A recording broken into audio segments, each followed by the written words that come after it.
வணக்கம் மக்களே. த்ரில்லர் கம்மிற்கு உங்களை வரவேற்கிறேன். இது ஒரு உண்மை சம்பவங்க. சேலம் மாவட்டத்தில் 2015ஆம் ஆண்டு ஒரு 23 வயதுடைய வாலிபருக்கு நடந்த ஒரு உண்மை நிகழ்வு தாங்க பார்க்க போகிறோம். இதில் இவங்க அப்பா ஒரு லாரி டிரைவராக இருந்திருக்காருங்க. அதனாலேயே அந்த தொழிலையுமே இவருமே சேர்ந்து செஞ்சுருக்காருங்க. இந்த இளைஞர் பார்த்திங்கன்னா அவங்க அப்பாவுக்கு ஒரு பயந்த பிள்ளையாக இருந்திருக்காருங்க. இதனாலேயே அவர்கிட்ட சரியாக பேச மாட்டார். இப்படி இருக்க ஒரு நாள் ஞாயிற்றுக்கிழமை அவரோட நண்பர்கள் எல்லாம் சேர்ந்து மது குடிக்கலான்னு அவரை கூப்பிட்ருக்காங்க.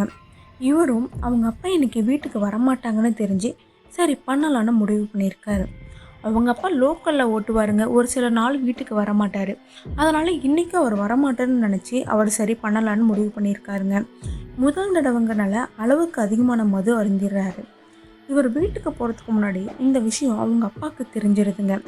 வீட்டுக்கு பக்கமாக போனதுக்கு அப்புறம் தாங்க இவருக்கு இந்த இளைஞருக்கு தெரியுது அவங்க அப்பா வீட்டில் தான் இருக்காங்கன்னு.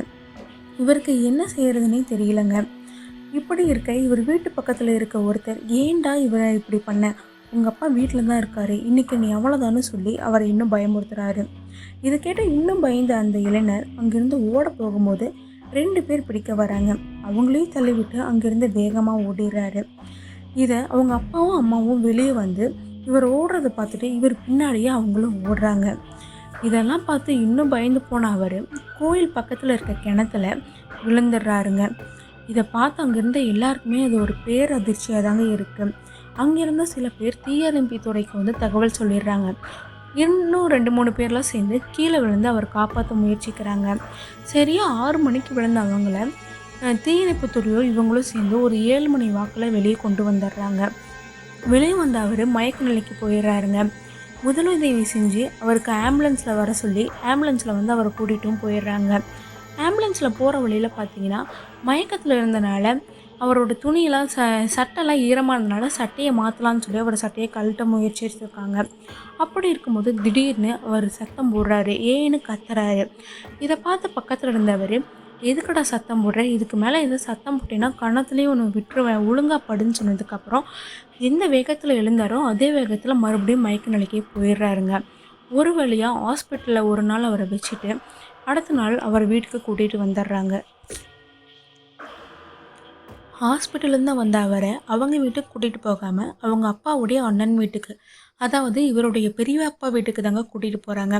அங்கே போனதுக்கப்புறம் தான் எவ்வளோ பெரிய தப்பு பண்ணியிருக்கேன், இந்த விஷயம் அப்பாவுக்கு தெரிஞ்சால் என்னை கொன்னே போட்டுருவாருன்னு இன்னும் பயத்திலே இருக்காருங்க. கூட அவங்களோட சொந்தக்காரங்களாம் இருந்துட்டு, நீ பயப்படாத, அப்பா கிட்டே நாங்கள் பேசிக்கிறோம், நீ தயவு செஞ்சு மறுபடியும் இந்த மாதிரி ஒரு காரியத்தை மட்டும் செஞ்சிடாத, இதால் பல பிரச்சனைகள் வரும் அப்படின்னு சொல்லியிருக்காங்க.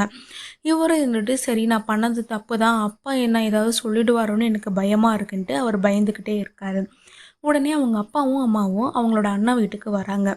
வந்ததுக்கப்புறம் அவங்க அப்பா சொல்கிறாங்க, இதை பற்றி நம்ம எதுவும் பேச வேணாம், என் பையன் இங்கேயே ஒரு 2-3 நாளைக்கு இருக்கட்டும், உங்கள் வீட்டிலே இருக்கட்டும், நானும் எங்கள் வீட்டுக்கு போயிடுறேன், கொஞ்ச நாள் கழித்து எதாக இருந்தாலும் நம்ம பேசிக்கலாம் அப்படின்னு சொல்லிட்டு நைட்டு இரவு வந்து அவங்க வந்து எல்லோரும் வீட்டுக்கு போயிடுறாங்க. இதில் பார்த்திங்கன்னா அவங்க பெரிய அம்மாவுக்கு வந்து சாமி வருங்க. அதாவது அந்த கோவில் கிணத்துல தானே வந்தார். அந்த கோயில் பார்த்திங்கன்னா முனியப்பன் கோவிலுங்க, சக்தி வாய்ந்த முனியப்பன் கோயில்.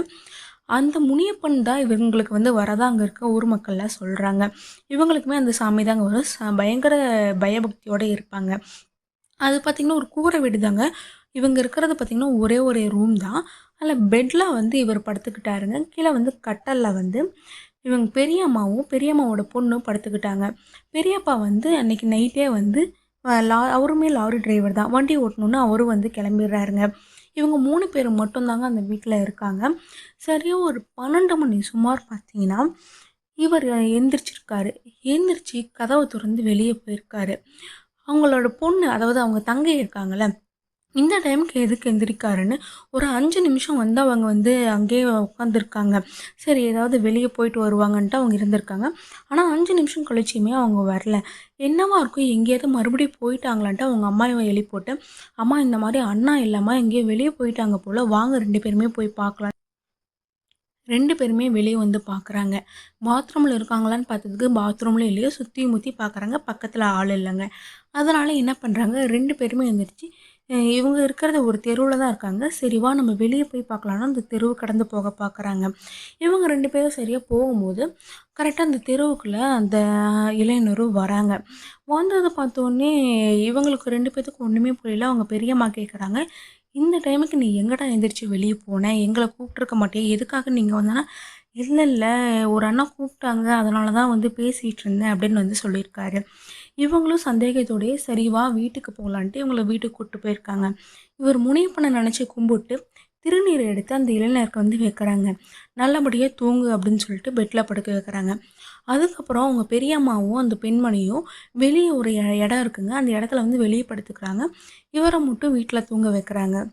2 பேரும் வெளிய படுத்திருக்கும்போது, திடீர்னு ஒரு அலறல் சத்தம். இவரு அலறல் சத்தத்த கேட்டுட்டு, அவங்க 2 பேருமே உள்ள போய் பார்க்குறாங்க.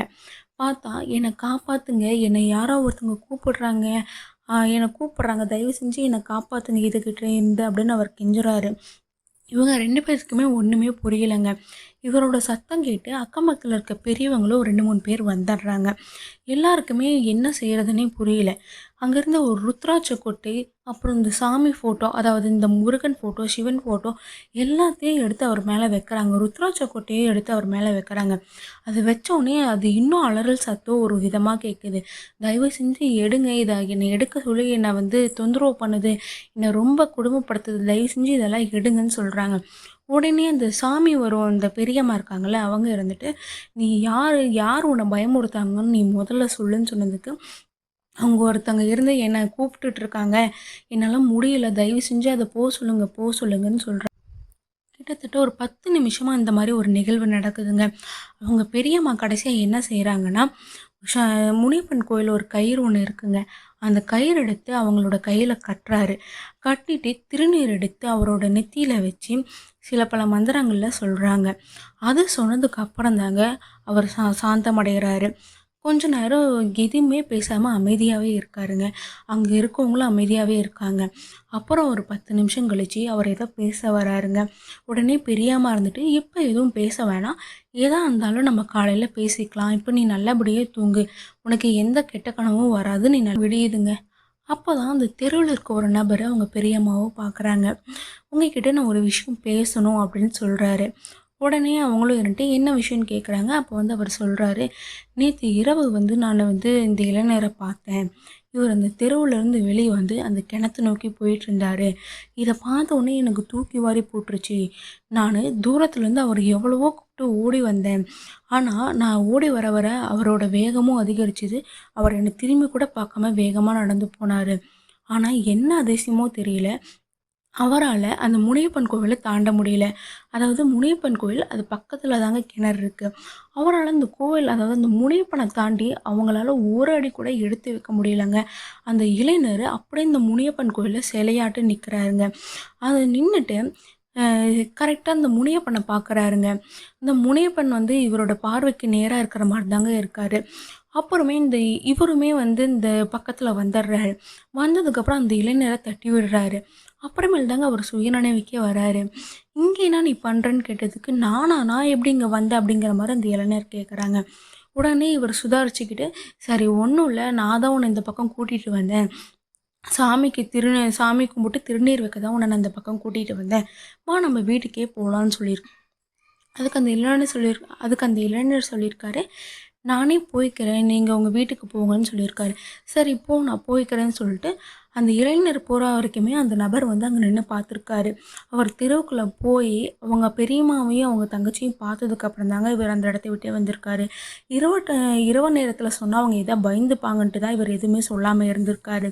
இத கேட்ட உடனே அவங்க பெரியம்மாவுக்கு பேரதிர்ச்சியா இருந்துருச்சு. "இவ்வளோ விஷயம் இரவு நடந்திருக்கா? இதுக்கு இதுக்கு நம்ம ஏதாவது ஒரு முடிவு பண்ணியே ஆகணும்" அப்படின்னு வந்து அவங்களும் நினச்சிருக்காங்க. அன்னைக்கு இரவுமே வருதுங்க. 2வது நாள் இரவுமே. 2வது நாள் இரவும் இத விட பயங்கரமா இருந்திருக்குங்க. அவர் அங்க இருக்க வீட்ல இருக்க எல்லா பொருளையுமே தூக்கி போட்டுருக்காருங்க. "என்ன காப்பாத்துங்க. என்னால இருக்க முடியல. என்ன கூப்பிடுறாங்க, என்ன கூப்பிடுறாங்க. என்னால இருக்க முடியல" அப்படின்னு சொல்லி ரொம்ப பயந்துருக்காருங்க. எல்லாருக்குமே என்ன பண்ணுறதுன்னு ஒன்றுமே தெரியல. 2வது நாளுமே அவங்க பெரியம்மா தான் வந்து திருநீர் வச்சு சில பூஜைகள் பண்ணி அவங்கள வந்து சாந்தப்படுத்துறாங்க. அடுத்த நாளும் இப்படி முடிவு பண்ணி சக்தி வாய்ந்த இருட்டுக்கல் முனியப்பன் கோவிலுக்கு கூட்டிகிட்டு போகலான்னு சொல்கிறாங்க. சேலத்தில் இருக்க எல்லாருக்குமே அந்த கோவில் பற்றினே தெரியுங்க. அந்த கோவிலுக்கு தான் இவங்களையுமே ஒரு கார் புக் பண்ணியிருக்காங்க. அந்த காரில் பார்த்தீங்கன்னா 5 பேர், அதாவது இவங்க வீட்டிலேருந்து 4 பேர் அந்த காரில் போயிருக்காங்க. முதல்ல ஒரு ஆள் உட்காந்துக்கிட்டாங்க. பின்னாடி நடுவில் இவரை உட்கார வச்சுட்டு 2 பக்கமும் ஆம்பளைங்க உட்காந்துருக்காங்க. இவர்கிட்ட எதுவுமே சொல்லாமல் நம்ம வெளியே போகலாம், வீட்டிலே இருக்கிறதுக்கு ஒரு மாதிரியாக இருக்கும், நம்ம வெளியே எங்கேயாவது போகலாம், ஒரு பார்க்குக்கு போகலான்னு சொல்லி இவரை கூட்டிகிட்டு போயிருக்காங்க.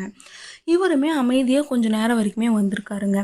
கிட்டத்தட்ட ஒரு இந்த இருட்டுக்கல் முனியப்பன் கோவில் நெருங்க இவருக்கு அந்த சில சமிக்கைகள்லாம் தெரிய ஆரம்பிச்சிருக்குங்க. நம்மளை அந்த கோயிலுக்கு தான் கூட்டிகிட்டு போகிறாங்கன்னு இவருக்கு தெரிஞ்சிருக்கு. அப்போ தான் இவர் முழு சுயரூபத்தையே காட்ட ஆரம்பிச்சிருக்காரு. ஒரே கத்துன்னு திடீர்னு கத்திருக்காருங்க. யாருக்குமே ஒன்றுமே புரியல. திடீர்னு கத்தவும் எல்லாருமே பயந்துக்கிட்டாங்க. ஓட்டிகிட்டு போன டிரைவர் முதற்கொண்டுங்க. என்ன பண்ணியுமே அவரை தடுக்கவே முடியலங்க. 2 பக்கத்துல இருக்க ஆம்பளைங்களுமே அவர் தள்ள முயற்சி பண்ணுறாரு. வெளியே போக எவ்வளவோ முயற்சி பண்ணுறாங்க. கரெக்டாக அந்த கோவிலுக்கு 1 கிலோமீட்டர் தொலைவு தாங்க இருக்குது. அந்த டிரைவர்கிட்ட தயவு செஞ்சு எப்படியாவது நீங்கள் கிட்ட கூட்டிகிட்டு போயிடுங்க அப்படின்னு வந்து சொல்லியிருக்காங்க. இவங்களுக்கு முன்னாடி பைக்கில் வந்து 2, 3 பேர் போயிருக்காங்க. அந்த பெரியம்மாவுமே போயிருக்காங்க.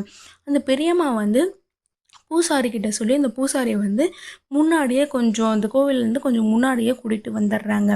அந்த பூசாரியை பார்த்தோன்னே இவனுக்கு இந்த இளைஞருக்கு வந்து இன்னுமே வந்து ஆக்ரோஷமாகறாங்க. பயங்கரமாக கத்துறாங்க. இவங்க 2 பேத்தையுமே தள்ளுறதுக்கு எவ்வளவோ முயற்சி பண்ணுறாங்க. அந்த பூசாரி எப்படியோ ஒரு வழியாக அவங்களோட எல்லைக்குள்ளே கூட்டிகிட்டு போயிடுறாருங்க. எல்லைக்குள்ளே போனதுக்கப்புறம் தாங்க இன்னும் சுயரமும் அதிகமாகுது. அவரோட அலறல் சத்தம் கேட்டு அவங்க குடும்பத்தில் இருக்க எல்லாருமே பயங்கரமாக பயந்து போயிடுறாங்க. அதுக்கப்புறம் அந்த பூசாரி வந்து அவங்க மேலே திருநீரை தெளித்து அவங்களுக்கு சில கட்டுப்பாடெல்லாம் விதித்து அவங்கள கட்டி போடுறாருங்க. கட்டி போட்டதுக்கப்புறம் நீ யாருன்னு வந்து கேட்குறாங்க. அப்போ தான் வந்து அவருக்குள்ளே இருக்க ஆத்மா வந்து சொல்லுதுங்க, அவருக்கு பேய் பிடிச்சிருக்குங்க. அந்த ஆத்மா அப்போ தான் யாருன்னு சொல்லுது, நான் வந்து ஒரு மோகினி பேய். இவரை வந்து எனக்கு ரொம்ப பிடிக்கும். இவரை முதல்ல இவர் வந்து டிரைவர் தானே, அதனால் நேரங்காலம்னு இவங்களுக்கு எதுவுமே கிடையாது. சில நேரத்தில் அன்டைமில் ஒரு நைட் டைமில், அதாவது ஒரு இரவு நேரத்தில் தான் நான் இவரை பார்த்தேன். இவர் வந்து வெளியே உட்காந்து சாப்பிட்டுட்டு இருந்தார். அப்போயே கொல்ல முயற்சி செஞ்சுருக்கேன். ஆனால் எல்லா முறையும் தப்பிச்சுட்டாங்க. ஆனால் இந்த டைமு என்ன ஆனாலும் பரவாயில்லன்னு இவரை கொன்னே ஆகணும்னு தான் முடிவெடுத்தேன். இவர் கூட சந்தோஷமாக வாழணும்னு நினச்சேன். அதுக்காக தான் இவரை நான் கிணத்துலேயே விழ வச்சேன். என்னோட உந்துதலால் மட்டும்தான் இவர் கிணத்துல விழுந்தார். ஆனால் அப்படி இருந்துமே வந்து இவரை காப்பாற்றிட்டாங்க. இவரை விட்டு நான் எங்கேயுமே போக மாட்டேன். இவர் கூட நான் வந்து கல்யாணம் பண்ணி சந்தோஷமாக இருக்கணும் அப்படின்னு வந்து அந்த ஆத்மா சொல்லுது. இதை கேட்ட அந்த பூசாரி இருந்துட்டு, இது வந்து வாழ்க்கை நடைமுறைக்கு வந்து சாத்தியமற்றது. நீ உன்னோட உலகத்துக்கு போயே ஆகணும். இது வந்து கண்டிப்பாக நடக்காதுன்னு சொல்லுவேன். இல்லை நான் கண்டிப்பாக வந்து இவரை கல்யாணம் பண்ணுவேன். அது வரைக்குமே இவரை நான் தொந்தரவு செஞ்சுக்கிட்டே இருப்பேன் அப்படின்னு வந்து அது சொல்லுது. உனக்கு தேவை கல்யாணம் தானே, அது நீ ஏன் கூட பண்ணிக்கோ, நான் உன்னை வந்து கல்யாணம் பண்ணிக்கிறேன் அப்படின்னு வந்து இந்த பூசாரி சொல்லுவார். இல்லை நான் வந்து 2 அடி அடித்ததுக்கப்புறம் அதோட பூசாரியோட வலிக்கு அந்த ஆத்மா வருது. சரி, அதாவது அந்த பூசாரி வந்து அந்த ஆத்மாவை கல்யாணம், அதாவது தாலி கட்டுற மாதிரி சில வரைமுறைகளை வந்து அவர் செய்கிறாரு. அதை செஞ்சதுக்கப்புறம் அந்த ஆத்மாக்கிட்ட சொல்லிடுறாரு, இதுக்கப்புறம் நீ இந்த இளைஞரை நீ துன்புறுத்தக்கூடாது, இவர் பக்கம் நீ வரக்கூடாது. மீறி வந்தீன்னா உனக்கான தண்டனைகள் இதை விட அதிகமாக இருக்கும். நீ நினச்ச மாதிரி கல்யாணம் பண்ணிட்ட, அதனால் இங்கிருந்து நீ போயிடு அப்படின்னு சொல்கிறாங்க. அந்த ஆத்மாவும் வேறு வழி இல்லாமல் அங்கேருந்து போயிடுதுங்க. இந்த இளைஞருமே அவங்க உச்சந்தலையில் வந்து அந்த முடி இருக்கும்ல, அந்த முடியை வந்து எடுத்து இவங்களுக்குமே சில கயிறு கட்டி திருநீர் வச்சு அங்கே இருக்க வீட்டில் இருக்கவங்கள்ட்ட சொல்கிறாங்க, 3 நாளைக்கு இவரை நீங்கள் வந்து ஜாக்கிரதையாக பார்த்துக்கோங்க. அதுக்கப்புறம் இவர் எப்பயும் போல் இருக்கலாம். தயவு செஞ்சு அந்த கிணத்து பக்கமோ இல்லை மறுபடியும் வந்து இவருக்கு எந்த இடத்துலையுமே தனியாக விட்டுறாதீங்க. 3 நாளைக்கு இவரை நீங்கள் பத்திரமா பார்த்துக்கோங்க அப்படின்னு சொல்கிறாங்க. இவங்களும் இருந்துட்டு சரின்ட்டு கூட்டிகிட்டு வந்துடுறாங்க. 3 நாளுமே இவரை பத்திரமா பார்த்துக்கிறாங்க.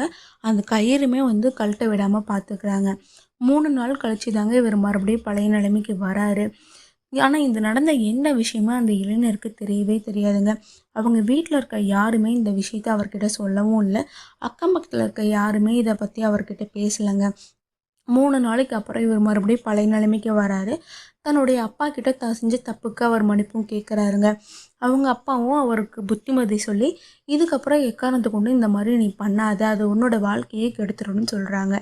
அதுக்கப்புறம் அந்த இளைஞருமே பழையபடி இந்த மாதிரி கதைகள் வேணும்னா மறக்காமல் நம்ம சேனலை சப்ஸ்கிரைப் பண்ணிக்கோங்க. அப்போ தான் நான் போடுற வீடியோக்களை நீங்கள் தொடர்ந்து பார்க்குற மாதிரி இருக்கும். நன்றி, வணக்கம்.